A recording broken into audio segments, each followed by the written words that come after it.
my own style has evolved throughout the years, but it's not like a linear path.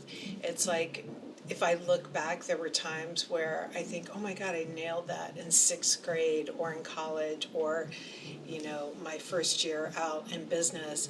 But then like you revert back to something else. So I wouldn't say that my styles necessarily evolve like that. It just took a lot of like erratic ups, downs, lefts, and right until I kind of settled in and realized what really worked for me and how to hone in on that. And that impacts our design process all the time because I think about people who are still in a very highly experimental stage, and then those who found their style but they never want to lose the sense of experimentation. And that's where I reside right now for myself, and I try and put that into everything we create. So transitioning from summer to winter and from winter to summer is definitely best done through layering. So layering isn't just like an idea of a trend, although it can be trendy, but it really is a way to be super functional in how you're getting dressed. And it means that like that favorite skirt that you wore with the big sweater and boots in the fall time is absolutely just as chic and perfect with a little tank top and a sandal in the summer, or also being in this region of the world, air conditioning is a big thing, so I always tend to tie a cardigan around my waist just so I have options. Of my favorite pieces for layering is this wilt nylon jogger that we did, and it's in a very sporty material, so it's got all the ease baked in, but the shape and the rise is very modern, and it's a jogger, so of course there's a bit of classic in it.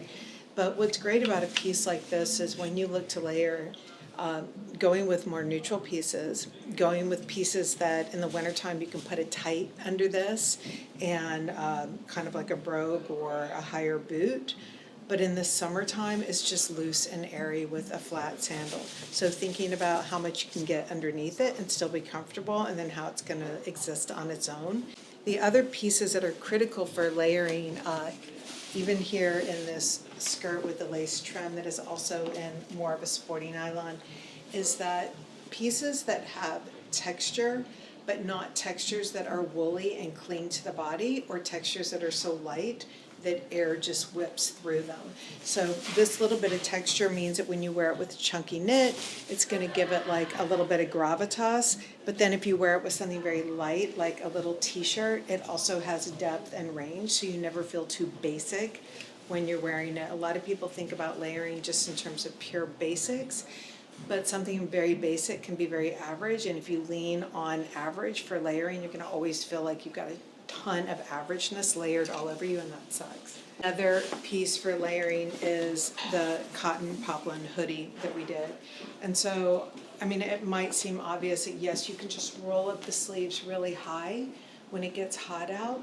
And it may seem obvious, but these are the things that make this a perfect layering piece versus going for something like a very slim fitted cotton poplin shirt, because you do need to have enough room so that you can take it like right up to here when it's super hot out, but you can leave it down longer and looser later on.